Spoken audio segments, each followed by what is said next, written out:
sehat? Alhamdulillah sehat. Alhamdulillah, saya juga sehat Pak Heru. Oh iya Pak Heru, seminggu yang lalu Bapak menyampaikan pada saya bahwa saya mendapatkan tugas untuk melaksanakan supervisi di kelas Pak Heru.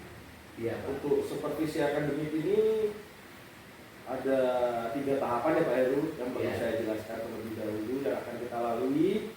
Yang pertama itu adalah tahapan praobservasi. Terus yang kedua tahapan observasi, dan yang ketiga itu adalah tahapan pasca dilaksanakannya observasi. Nah, untuk siang hari ini kita melaksanakan tahapan namanya praobservasi terlebih dahulu, di mana harapan kita sama-sama di siang hari ini kita bisa berdiskusi, bertukar pikiran terkait persiapan Pak Heru dalam melaksanakan kegiatan supervisi di kelas nanti, dan juga agar pelaksanaannya nanti berjalan dengan lancar, tidak ada satu hambatan apapun.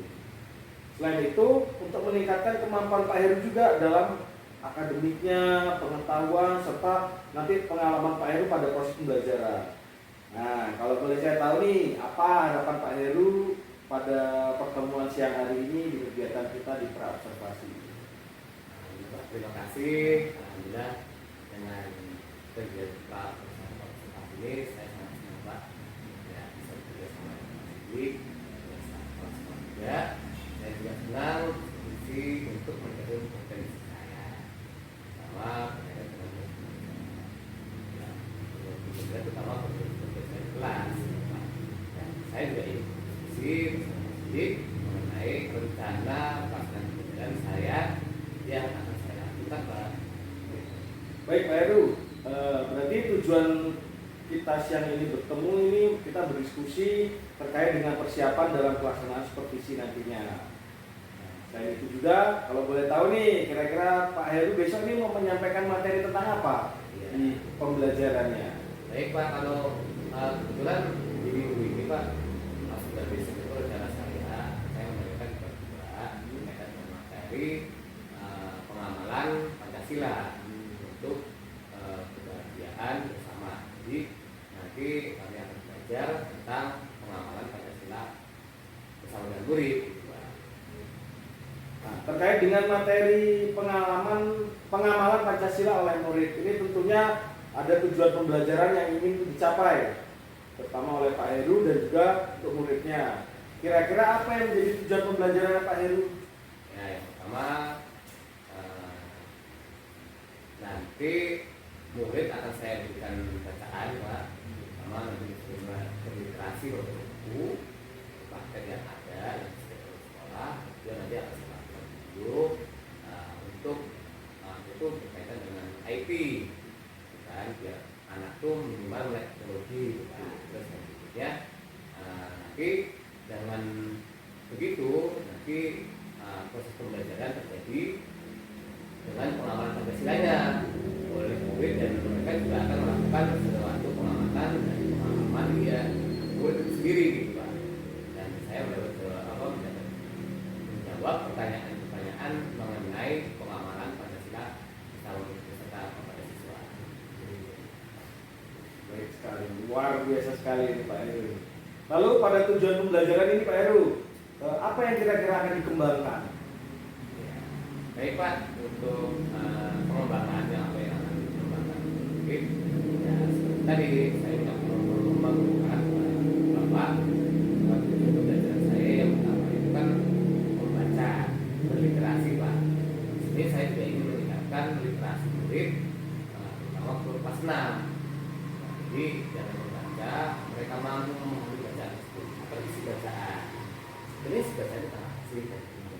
Nah, dengan murid yang memahami isi bacaan, minimalnya murid itu mengerti, gitu kan. Nah, setelah itu mengerti, nanti mereka juga akan mencatat informasi apa saja yang didapat dari bacaan tersebut, gitu kan. Nah, setelah itu nanti dengan bacaan tersebut, anak dengan berliterasi, anak itu kan mampu meningkatkan pemahamannya Pak. Terus yang kedua, dalam tujuan ini pengamatan nanti mereka melakukan pengamatan bersama kelompok dengan teman-temannya. Membuat kelompok nanti. Iya, kelompok. Karena itu nanti akan saya bentuk menjadi kelompok. itu sekitar 3 orang. Nah, itu biar untuk berdiskusi, berkolaborasi, temannya, untuk pertanyaan-pertanyaan yang diskusi. Baik Pak Heru, jadi di sini yang ditekankan itu kerjasama yang baik antara murid yang satu dengan murid yang lainnya ya. Iya. Berarti area yang Pak Heru kembangkan ini yang pertama adalah literasi murid. Betul. Dan yang kedua adalah supaya anak atau supaya murid kita ini bisa berkolaborasi, saling berdiskusi dengan antara yang satu dengan lainnya. Luar biasa sekali Pak Heru.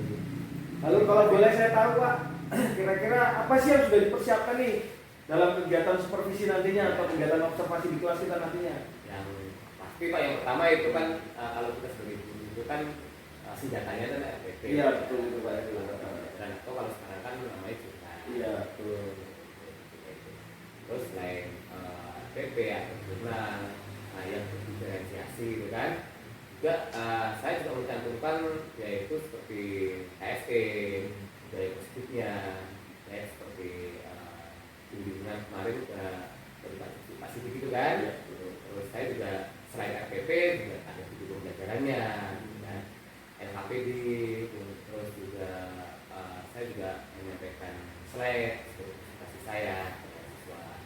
Terus juga nanti saya juga menyiapkan asesmen kepada murid-murid Pak, gitu kan, biar minimal pertama sebelum kita belajar saya akan mengukur kemampuan anak dulu gitu, sampai di mana kekuasaan gitu. Itu nanti juga setelah asesmen kita tutup baru kita membuat kelompok. Nah, kelompok tersebut yang akan saya gunakan menilai mereka pada saat bekerja nanti. Oke. Berarti tadi kelompoknya ada 8 ya Pak ya? Iya. Itu tidak apa namanya tidak banyak sih sebenarnya dalam satu kelas, cuman memang disesuaikan dengan kebutuhan ya Pak ya. Terus alhamdulillah nih Pak Heru ya, berarti saya sudah ada gambaran. Lalu kira-kira nih strategi yang digunakan Pak Heru dalam RPP-nya itu untuk pembelajaran besok? Iya. Jadi strategi saya yang saya gunakan Pak, ya, saya mencoba untuk berdiferensiasi karena berdasarkan asesmen awal. Nah, yang saya lakukan ternyata saya ini berbudaya belajarnya ada 3 Pak. Nah, itu ada 3. Jadi yang pertama saya dan yang lainnya kemudian auditori. Ya, ada yang visual, ada kinestetik ya itu. Nah, untuk itu saya memberikan itu pembelajaran yang berbeda-beda Pak. Jadi makanya kan saya memberikan audio, gitu kan. Ada yang kuis, gitu kan. Praktek nanti. Iya. Terus juga membaca, berinteraksi lagi. Terus ada yang melihat video dan mendengarkan seperti itu Pak. Jadi mereka mengamati pengamalan Pancasila oleh murid, kemudian dapat menggali pemahaman mereka dan itu pembelajaran. Sedangkan di kelompok kinestetik akan melakukan suatu praktik langsung bagaimana pengamalan mereka. Baik, jadi Pak Heru sudah menggunakan pembelajaran berdiferensiasi yang mengikuti gaya murid ya atau kebutuhan murid. Betul. Karena memang kebutuhan murid kan berbeda-beda. Iya. Luar biasa sekali rasanya. Saya sudah tidak sabar ingin melihat pembelajaran Pak Heru di kelas besok ini ya. Siap Pak, siap. Setelah saya mendengar persiapan-persiapan dari Pak Heru, dari mulai strategi, alat peraga, terus yang digunakan dalam pembelajaran berdiferensiasi. Kira-kira kapan nih kita akan melaksanakan observasi di kelasnya? Rencana nanti Senin depan Pak. Senin depan ya? Ya. Oke. Jadi insya Allah setelah istirahat karena jam pertama kan Oke, siap. Jadi hari Senin depan saya akan datang ke kelas Pak Heru untuk melaksanakan observasi kelas.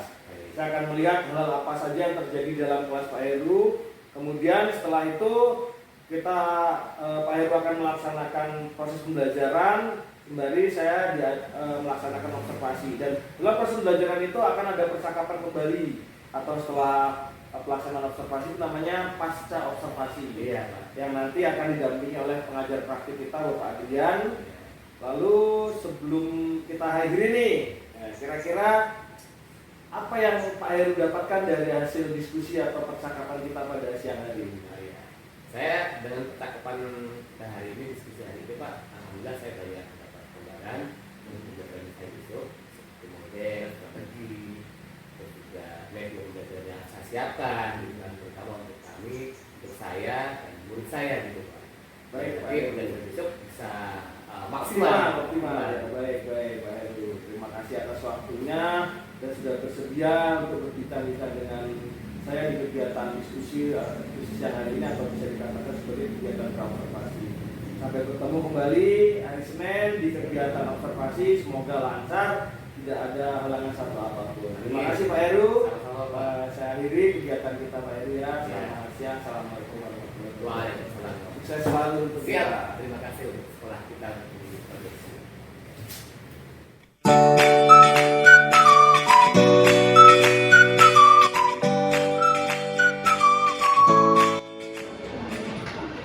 Assalamualaikum warahmatullahi wabarakatuh.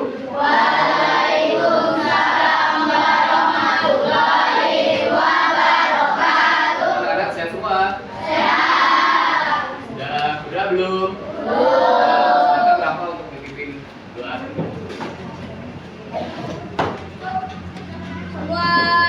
Anak-anak. Kita hari ini akan melaksanakan, namun sebelum kita mulai, Bapak akan bertanya kepada kalian semua. Tolong nanti kalau ada pertanyaan Pak Heru, tolong dijawab ya. Ya, baik. Kita setiap hari Senin selalu melaksanakan upacara bendera. Siapakah yang pernah menjadi petugas pembawa upacara apa Pancasila? Ya, yang membacakan undang-undang? Ya, baik. Bagaimana rasanya kalau kalian menjadi petugas pembawa teks upacara? Enggak, tegang, takut? Enggak. Untuk membacakan undang-undang? Sedikit grogi. Takut? Salah. Ya, ingat ya, kita di sini adalah belajar. Kalau kalian takut salah, kalau kalian tidak mau belajar, nanti bagaimana? Kita berhasil itu diawali dari tegang atau kesalahan. Nah, dengan kesalahan itu kita bisa berubah. Yuk, kalau Pancasila itu dari sila pertama sampai sila kelima apa? Nah, bunyinya Pancasila. Satu, Ketuhanan Yang Maha Esa. Dua, kemanusiaan yang adil dan beradab. Tiga, persatuan Indonesia. Empat, kerakyatan yang dipimpin oleh hikmat kebijaksanaan dalam bermusyawarah dan perwakilan. Lima, keadilan sosial bagi seluruh rakyat Indonesia. baik, terima kasih kalian sudah membacakan teks Pancasila sampai. Namun untuk mempererat kita dan mempererat kita menjadi untuk mempersatukan bangsa kita, mempersatukan kita, mari kita berdiri menyanyikan lagu Wajib Nasional. Yuk silakan Bapak dari sekolah, Pak, kita menyanyikan lagu Wajib Indonesia Raya. Yuk semuanya berdiri. Ada ke depan semua. Ada yang ada ke depan.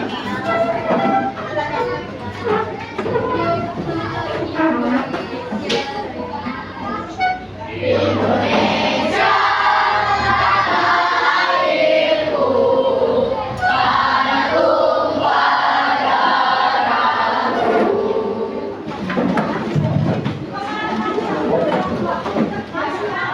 Baik, tadi kalian sudah membaca berkaitan dengan Pancasila sebagai pemersatu bangsa. Tujuan pembelajaran kita hari ini yaitu memaknai Pancasila sebagai pemersatu bangsa. Ya, pembelajaran kita hari ini menggunakan model PBL, Based Learning atau dan juga pemanfaatan IT atau pemanfaatan teknologi informasi. Baik, Bapak akan lanjutkan berkaitan dengan materi hari ini Pancasila sebagai pemersatu bangsa. Sambil kalian simak ya, Fungsi dan peran Pancasila bagi kehidupan bangsa Indonesia. Pancasila itu adalah simbol sekaligus pilar ideologi negara Indonesia. Nama ini terdiri dari dua kata, bahasa Sanskerta yaitu panca yang artinya adalah 5, sila berarti prinsip atau asas. Pancasila merupakan rumusan dan pedoman kehidupan berbangsa dan bernegara bagi seluruh rakyat Indonesia. Untuk lebih memahami kalian dalam pembelajaran hari ini, Bapak akan menampilkan video. Tolong nanti video yang Bapak tampilkan tolong disimak baik-baik. Bisa nak? Bisa. Baik, kalau bisa tolong perhatikan dengan baik-baik ya. Toleransi beragama. Liburan berakhir sekolah telah tiba. Indra memanfaatkan liburan yang cukup panjang itu untuk dikitan. Kitan adalah hal yang wajib bagi laki-laki muslim. Baik, toleransi. Terus kalau menurut kalian toleransi itu apa sih?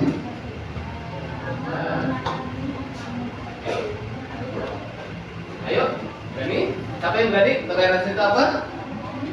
Yang bisa menjelaskan sesuai dengan penerapanmu toleransi itu apa? Ayo coba, guys ya.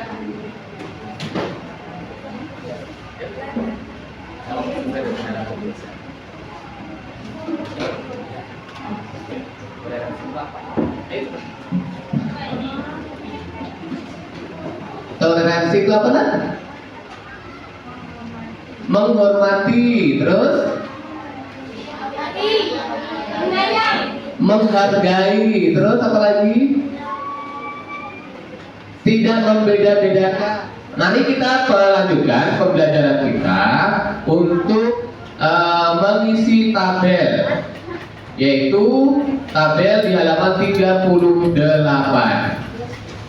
Silahkan kalian baca tabel-tabel tersebut dari soal nomor 1 sampai nomor 10. Apakah kalian sudah pernah, sering, atau jarang, atau tidak pernah melaksanakan apa yang sesuai dengan tabel tersebut? Coba, ayo kalian baca dulu dalam hati sebentar 1 sampai nomor 10 pernyataan tersebut. Kalian rasakan, oh saya pernah melakukan ini, oh saya tidak pernah, oh saya kadang-kadang, oh saya sering atau selalu.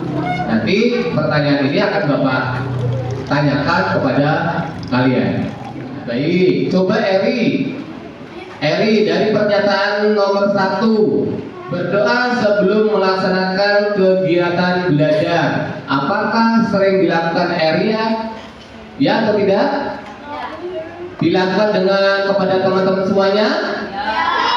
Sebelum kita belajar, kita melakukan atau melaksanakan doa sesuai dengan agamanya masing-masing. Arti karena non muslim, apakah sebelum belajar arti melaksanakan doa?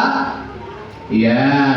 Terus satu lagi, Jona, apakah melaksanakan doa Jona?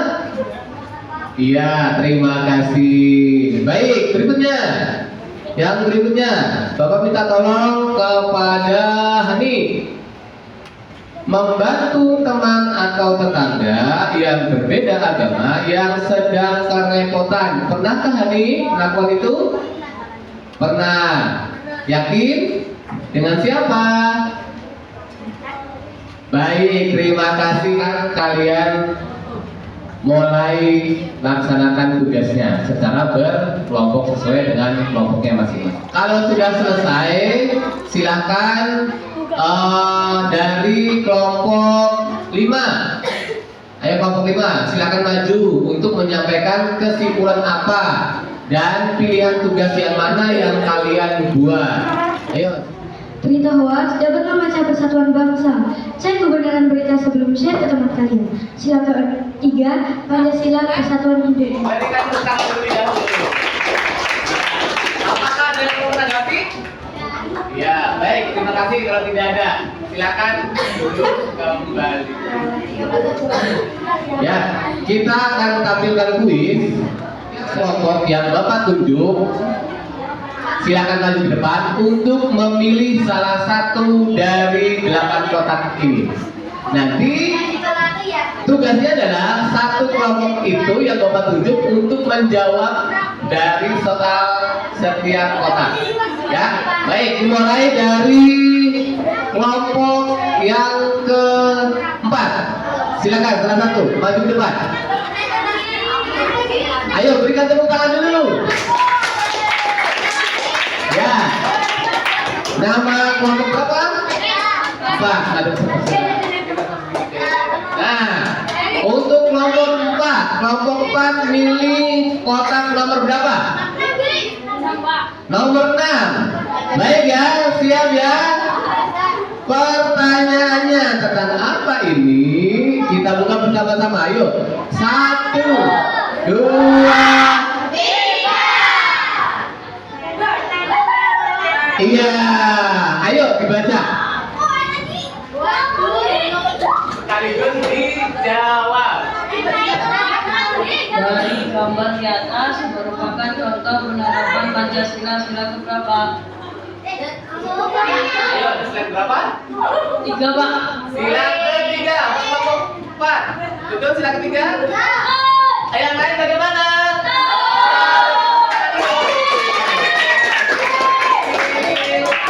Ya, terima kasih sudah selesai. Ya, sekarang kita akan melanjutkan kesimpulan tentang pembelajaran hari ini. Ya, baik. Siapa yang berani atau yang mampu atau yang bisa menyimpulkan kegiatan hari ini tentang pembelajaran hari ini? Salah satu siswa? Siapa? Ya, silakan Gesa tampil ke depan untuk menyampaikan kesimpulan pembelajaran hari ini. Kesimpulannya adalah dengan fungsi dan peranan Pancasila yang sangat penting dalam kehidupan berbangsa dan bernegara, Pancasila haruslah dapat dilestarikan oleh setiap komponen bangsa Indonesia. Pelestarian nilai-nilai Pancasila dapat dilakukan dengan mengimplementasikan nilai-nilai dalam kehidupan sehari-hari. Nilai-nilai Pancasila sendiri tercermin dalam setiap sila yang ada di dalamnya. Ya, baik. Terima kasih, berikan tepuk tangan dulu. Ya. Jadi kesimpulannya tadi temanmu salah satu teman kita Indonesia menyampaikan bahwa kita harus mengimplementasikan nilai-nilai Pancasila itu dalam kehidupan kita sehari-hari. Siap untuk mengimplementasikan nilai-nilai Pancasila dalam kehidupan kita? Ya, baik, terima kasih. Sampai di sini pembelajaran kita hari ini. Ada yang mau ditanyakan? Untuk tugas kalian ke depan, dan silakan kalian membuat yang namanya peta konsep berkaitan dengan nilai-nilai Pancasila sila ke-1 sampai ke-5. Nanti kumpulnya berarti di hari Kamis ya, karena kita ketemu lagi di hari Kamis, nanti akan dikumpul di hari Kamis secara berkelompok sesuai dengan kelompoknya masing-masing. Ya, baik. Kalau tidak ada yang mau ditanyakan, sebelum kita pulang, mari kita berdoa terlebih dahulu, dan bukunya silakan dikembalikan ke tempatnya masing-masing sesuai dengan kelompoknya masing-masing.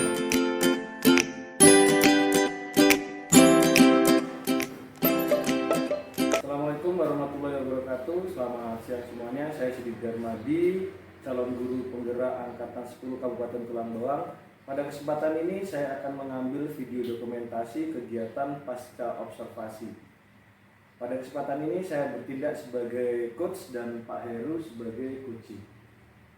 Assalamualaikum Pak Heru, bagaimana kabarnya? Alhamdulillah baik Pak. Sehat? Alhamdulillah sehat Pak.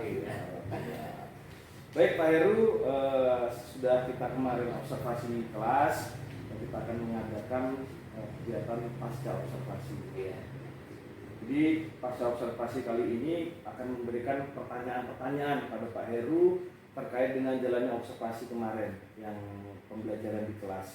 Yang sudah Pak Heru lakukan itu tujuannya untuk mengevaluasi sejauh mana proses pembelajaran yang sudah Pak Heru lakukan itu. Untuk pertanyaan pertama ini, bagaimana perasaan Pak Heru terkait dengan jalannya observasi di kelas kemarin? Alhamdulillah, Pak. Baik, perasaan ini kegiatan pembelajaran berjalan baik. Ya, perasaannya dan saya rasa Gugup ya, tegang. tegang. Apalagi langsung diawasi oleh Bapak Mas Tapi alhamdulillah ya berjalan dengan baik dan lancar. Baik Pak Heru, bisa diceritakan kembali kemarin itu area yang ingin dikembangkan oleh Pak Heru itu dalam kelas, kemudian langkah-langkah pembelajaran apa yang Pak Heru lakukan dalam pembelajaran di kelas? Iya Pak, baik. Sebenarnya area atas kembangkannya berkaitan dengan administrasi, kegiatan kolaborasi, terus juga ada langkah-langkah yang pertama itu kan saya membuat PP, Iya, betul. PP yang Diferensiasi ya, betul. terus ya sesuai dengan integrasi dengan KSE kan potensi sosial Nasional emosional. betul. Ya, saya juga membagi kelas dengan beberapa kelompok kecil gitu kan. Biar artinya minat dan bakat itu juga sama gitu kan. Seperti itu. Baik, jadi area pengembangan yang ada pada pembelajaran kemarin itu adalah kegiatan literasi dan kolaborasi murid ya Pak. Terus menurut Pak Heru nih, sejauh mana area pengembangan yang sudah Pak Heru sampaikan tadi bisa dikatakan berhasil sesuai dengan yang direncanakan? Terus sudah sesuai belum dengan harapan yang Pak Heru inginkan? Karena ini kan kebetulan kurikulum baru Pak ya. Betul. Kurikulum BK dan kami juga baru pertama kali dan makanya dari pengurusan ini ya sebenarnya berhasil Pak, cuman memang masih ada beberapa kekurangan. Alhamdulillah kemarin saya juga sudah melihat ya, sudah bisa dikatakan berjalan dengan baik ya. Kalau ada kekurangan satu atau dua hal itu tidak masalah ya. Iya. Terus dalam proses belajar kemarin Pak Heru, kira-kira kendala apa sih yang Pak Heru hadapi saat melaksanakan proses pembelajaran? Iya Pak, jadi kalau kendala tuh selalu ada Pak ya. Iya betul. Ya, pertama biasanya kan ada aja yang latih, ya, lesu kelihatannya. Iya. Terus juga mungkin ada dari yang terakhir juga manajemen waktu. Iya. Waktunya kayaknya kurang Iya, gitu gitu kan. kan. Padahal sudah direncanakan pas Iya, dua betul. pelajaran, dua mata pelajaran itu, Iya. 2 jam pelajaran ternyata Ternyata masih waktunya kurang juga. kurang juga. Apalagi anak-anaknya udah lihat jam wah, bisa istirahat gitu seperti itu Pak. Kira-kira mengapa sih hal itu bisa terjadi Pak Heru? Kok anak-anaknya kurang aktif, terus manajemen waktunya padahal sudah direncanakan kayaknya pas, tahunya meleset sedikit. Iya, gini Pak, yang sering saya tanyakan anak-anak itu satu biasanya anak saya kan kadang-kadang ternyata ya ada dari mana sarapan. Sarapan. Iya, Iya, itu juga. Terus ternyata juga biasanya malam pulang tidur. Terus kalau mungkin tadi kan pembelajaran itu tidak berasa gitu Pak. Iya. Kayaknya enak. Iya, gitu iya. Tiba di kelompok lagi kerjakan anak-anak antusias, Iya. tiba-tiba bel dari Betul. kantor. Ya, sudah mulai. Terkadang juga gini Pak, kadang-kadang anak tuh ada yang mengejar secara cepat, ada yang lambat gitu kan, seperti itu. Betul. Jadi sehingga kan waktunya itu harusnya kita sudah sesuai dengan ini, ternyata bisa pakai yang lain. Baik. Dengan adanya kendala-kendala tersebut, kira-kira solusi apa nih yang tepat menurut Pak Heru dalam menangani masalah itu? Ya biasanya kami atau saya sebagai pelaku kadang-kadang setelah menanyakan Iya. selalu menyampaikan pesan, apalagi kalau pulang sekolah itu besok berangkat, tolong pagi sekitar waktu juga jam sarapan. Itu yang pertama Pak. Nah Iya. memang kalau kita pagi belum sarapan biasanya kan lemes gitu Pak ya. Betul. Terus yang begitu juga kadang-kadang anak yang tujuannya salah satu dia konsentrasi. Iya. Terus yang kedua juga kami belajar waktu Pak, itu terutama. Karena memang kita kan masih pada waspad yang disepakati bersama biar lebih efektif. Memang itulah kekurangan kami, kekurangan waktu kadang-kadang manajemen waktunya itu tepat. Dan nanti dengan depannya ini saya akan belajar dari dosen tadi untuk Baik Pak Heru, berarti Pak Heru selaku wali kelas akan mengingatkan, begitu juga dengan guru-guru yang lain ya, mengingatkan tentang pentingnya sarapan sebelum berangkat sekolah. Lalu yang kedua juga Pak Heru tadi mengatakan bahwa untuk mulai belajar memanajemen waktu, biar pembelajaran berjalan dengan baik. Karena juga kan tadi Pak Heru mengatakan bahwa ada siswa yang cepat mengerjakan dan ada siswa juga yang lambat dalam pengerjaannya. Berarti ada kesepakatan kelas di situ ya, yang disetujui oleh siswa dengan Pak Heru selaku wali kelas ya. Kalau misalnya lebih dari waktu yang ditentukan, siswa akan ditinggal dan akan mendapatkan perhatian khusus bagi siswa-siswa yang memang kurang dalam mengikuti proses belajar. Kira-kira kapan nih akan mulai melaksanakan kegiatan yang sudah Pak Heru upayakan tadi? Kalau mengatasi kendala pembelajaran itu ya. Kalau kemarin tuh sebenarnya kita juga sepakat sama anak-anak Pak ya, baru sepakat kelas, anak-anak sendiri gitu kan. Saya biasanya menyampaikan di grup, selalu mengingatkan. Iya, insya Allah besok bilangnya seperti itu Pak. Besok gitu kan. Kadang-kadang di grup juga selalu kadang-kadang pagi atau mungkin malam itu selalu sudah mengingatkan supaya anak selalu sarapan. Itu kan apa itu biar salah satu tadi yang anak bisa konsentrasi kelas, yang biasanya lesu di rumah di kelas itu bisa semangat sih. Baik Pak Heru, terima kasih nih atas jawabannya sehingga kegiatan observasi kita kemarin bisa berjalan lancar dan kegiatan pasca observasi kita juga bisa berjalan lancar. Bahwa kendala-kendala yang ditemukan di lapangan ini bisa sebagai acuan untuk perbaikan pembelajaran ke depannya. Baik Pak Heru, mungkin sampai di sini saja, kurang lebihnya saya mohon maaf. Semoga kita bisa memperbaiki. Siap. Terima kasih Pak Heru.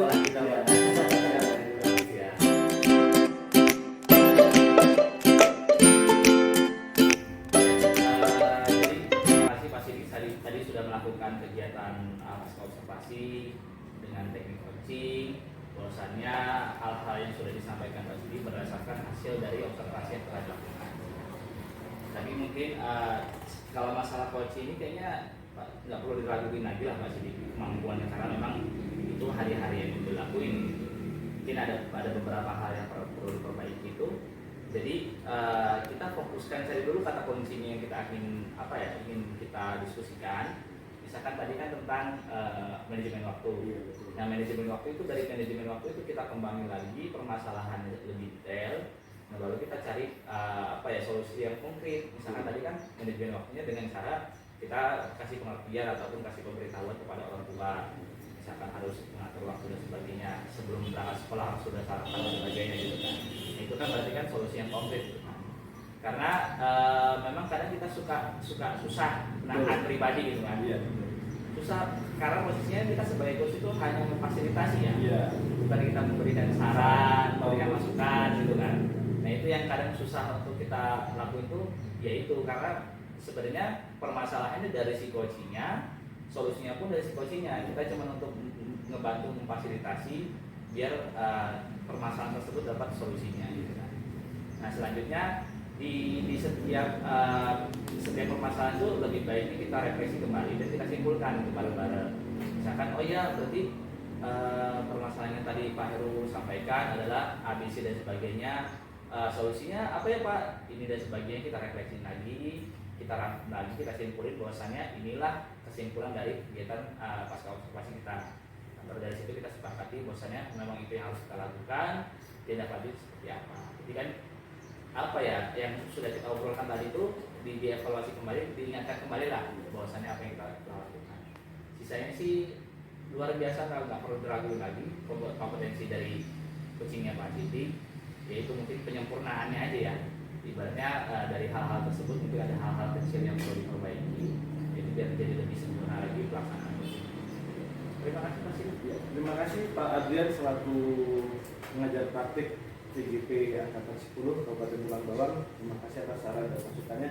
Dan jelas kegiatan coaching dan coaching yang saya lakukan intinya adalah memperbaiki proses pembelajaran dengan cara memaksimalkan potensi yang ada pada guru atau kuci-kucinya. Kita hanya sebagai perantara atau fasilitator ya. Jadi mereka berkeluh kesah ke kita apa permasalahannya, kita tidak serta-merta memberikan solusi, tapi bagaimana kita untuk mampu menggali potensi yang ada pada guru itu sendiri, sehingga mereka bisa dikatakan memunculkan ide-ide apa sih yang harus saya lakukan di kelas. Karena memang bisa dikatakan setiap guru kelas itu kan mereka lah yang tahu kondisi kelasnya, mereka juga yang bisa dikatakan mencari solusinya. Kita hanya sebagai penyambung lidah atau sebagai membantu mereka untuk mengembangkan potensi yang ada pada dirinya.